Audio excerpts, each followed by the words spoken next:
Welcome classic rock fans to another episode of Classic Album Review, where classic albums are excavated and explored. And for today's episode I want to talk about Jethro Tull's The Passion Play.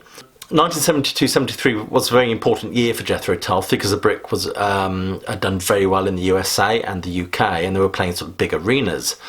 By the end of 1972, Ian Anderson found himself renting an apartment in an apartment block owned by Claude Nobbs' father in Switzerland, listening to Villa Lobos. Now, Ian Anderson has gone on record to say that Villa Lobos in part inspires the beginning of the Passion Play. I think the plan was after Figures of Brick to produce a double album. I think Passion Play was supposed to be a double album, but I always think of it as a double album because when I think of the Passion Play project, I always include the Chateau d'Hérouville recordings as well. If you remember, in 1988, the 20th anniversary box set, the snippet of the Chateau Disaster tapes that we got there, as well as subsequently on the Nightcap album, Ian Anderson had added a lot of reverb to his vocals, which, although I'm not a great fan of those sort of 1980s affectations, I really liked what he did. I think it gave his voice an enigmatic quality. But it's interesting to listen to the Chateau d'Hérouville tapes, the Stephen Wilson mix, because he's presented it in its more authentic form, and it sounds very bare in comparison. But I think he was right to do so. I think it's very much in keeping with the production values of 1973. So the band eventually moved from Switzerland and moved to France to the Chateau d'Hérouville. They wanted somewhere prestigious to record. Of course, Elton John had just recorded Honky Chateau there. Pink Floyd had recorded Obscured by Clouds there. And Cat Stevens had just finished recording. But the whole experience was an absolutely ghastly experience for the band. There were bed bugs. They all got food poisoning, effectively putting the shat in chateau, so to speak, and eventually got homesick and fed up and decided to go back to England. Of course, the only reason they moved out to Switzerland and France retrospectively was simply to avoid paying huge amounts of tax. So effectively tax exiles for a while. Now, the Passion Play album is seen by many as quite a divisive album. It's kind of Jethro Tull's Marmite album. It's their topographic oceans. Even Martin Barr has said that he feels it's over-considered and over-complicated, making it difficult to perform live. But it's one of my favourite Tull albums, to be honest with you. I certainly rank it up there with Heavy Horses, Songs from the Wood, Figures of Brick, Aqualung. I absolutely love this album, especially when combined with the Chateau d'Hérouville recordings. The whole concept of the Passion Play is the fact that we have to make choices in the afterlife as well, the choice between good and evil.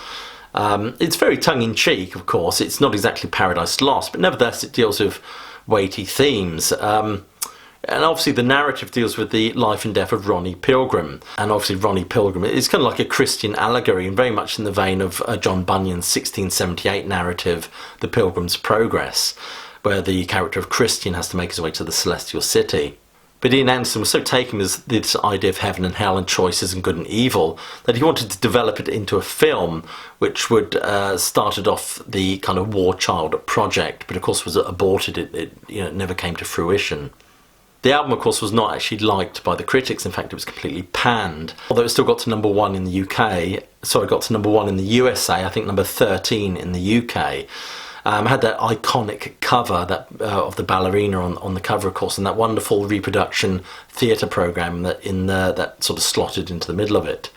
Of course, the ballerina on the front cover is Jane Colthorpe, who later went on to dance for Benny Hill and also joined Hot Gossip, so you can check her out. And very much keeping with the theatrical conceit, the album is broken up into 4 acts. Act 1 is Ronnie Pilgrim's funeral, A Winter's Morning in the Cemetery. Act 2 is The Memory Bank, a small but comfortable theatre. Act 3, The Business Office of G. Oddie and Son, or God, so to speak, 2 days later. And Act 4, Magus Purday, Drawing Room at Midnight. If you think about the idea of a passion play, of course, was a medieval construct, if you like, that effectively dealt with the death and resurrection of Jesus Christ, i.e. Christ's passion. Of course, Jethro Tull deals with the life and the death and resurrection of Ronnie Pilgrim, and the name is very much in keeping with the sort of Christian morality plays, where the protagonist effectively would have to deal with personifications of various moral attributes. That's certainly apparent here as well. Act 1 begins with life beats, of course, which begin to slow down and effectively just stop, signifying Ronnie Pilgrim's death on the Fulham Road. He says, "Do you still see me even here?" He's talking to those that are gathering around his body, not just on the Fulham Road, but also at his funeral. His soul begins to drift off. He accepts death, "So I'm dead," he says, "over the hill, past one's best," which of course you certainly are if you're dead. But then an angel comes down and sort of forgives Ronnie for his disbelief. The line, "An angel arrives," he uses the word "fell," which is interesting, really, I think, to use the word "fall" in this context. We're reminded of Lucifer. The lyric, "She laid her head upon my disbelief and bade me with her ever smile." She shows compassion despite Ronnie Pilgrim not believing, really, and all this sort of stuff. I love the line, "With a howl across the sand, crossing a desert to the afterlife." It's almost purgatorial, really. It's an interesting image. And then it obviously ends with him sort of moving towards the memory bank, where he's made to kind of reassess his life. Act 2, of course, is the memory bank, where Ronnie Pilgrim is forced to view his life and reassess and reevaluate his decisions. Now, interesting, we think of, in computer parlance, we think memory bank meaning something of memory storage on some sort of device or other.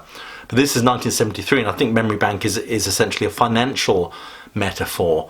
If I may refer to my notes, "Invest your life in the memory bank" is obviously a line from the song. This is where Ronnie's life is presented in the form of a bank statement, illustrating various states of sort of moral solvency. But there's the use of the term "you alone" in this act, which is quite interesting, really, because it kind of switches from meaning, only you make the grade, to being alone, really. And the repetition sort of emphasises that. And it expresses that sense of isolation and fear, I think, as he's been having his life played back to him.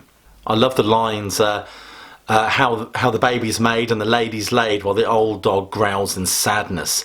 I think he's been asked to explain certain aspects of his life, and certainly, obviously, we're presented how things are beyond free will, are beyond one's choice.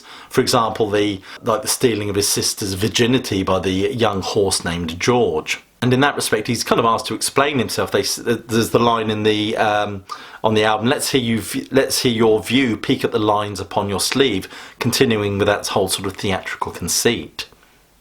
But Act 2 essentially ends well for Ronnie Pilgrim. We get the lines on the album, "Man of passion, rise again, we won't cross you out, we love you like a son." He's eventually allowed to ascend to God. Of course, those lines are couched in sort of religious terminology. Then we move into a kind of a segue, really, the hare that lost his spectacles. I don't know how you view the hare that lost his spectacles, but I view it as almost like a dream sequence, really, a kind of, or perhaps an interlude in the play. Perhaps that's what it's supposed to be. In Act 3, we get the impression that Ronnie isn't entirely happy with heaven. There's wonderful lines like, observations like, "Old men talk of when they were young and ladies lost erring sons," and references a constant bending at the knees and sort of worshipful allegiance.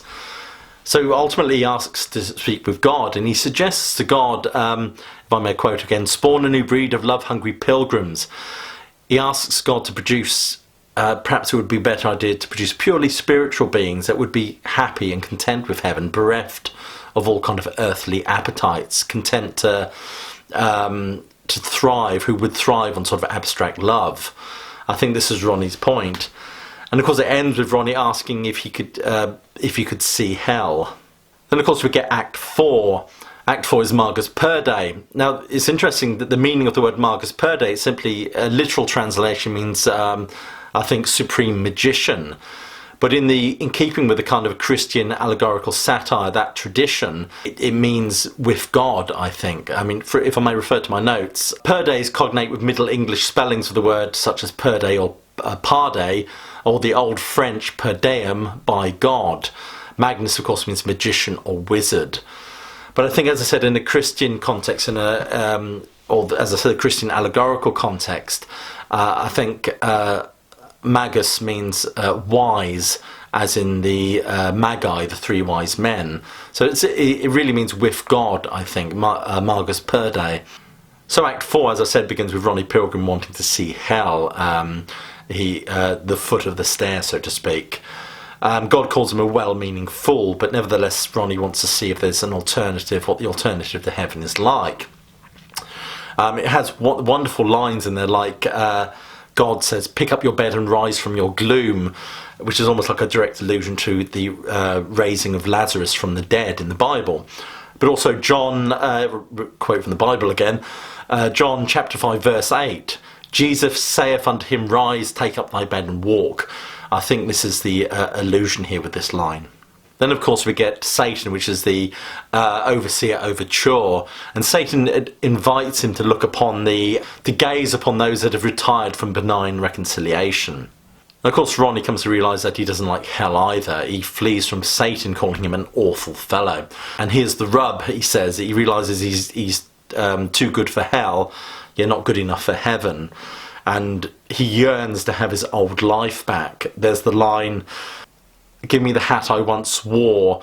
I just one day of an unremarkable life," he wants. "I would gladly be a dog barking up the wrong tree." And of course Ronnie gets what he wants. He gets a kind of rebirth, a reincarnation, so to speak, and returns to Earth and kind of lives his life in a kind of a never-ending cycle. I think it's kind of purgatory in a way.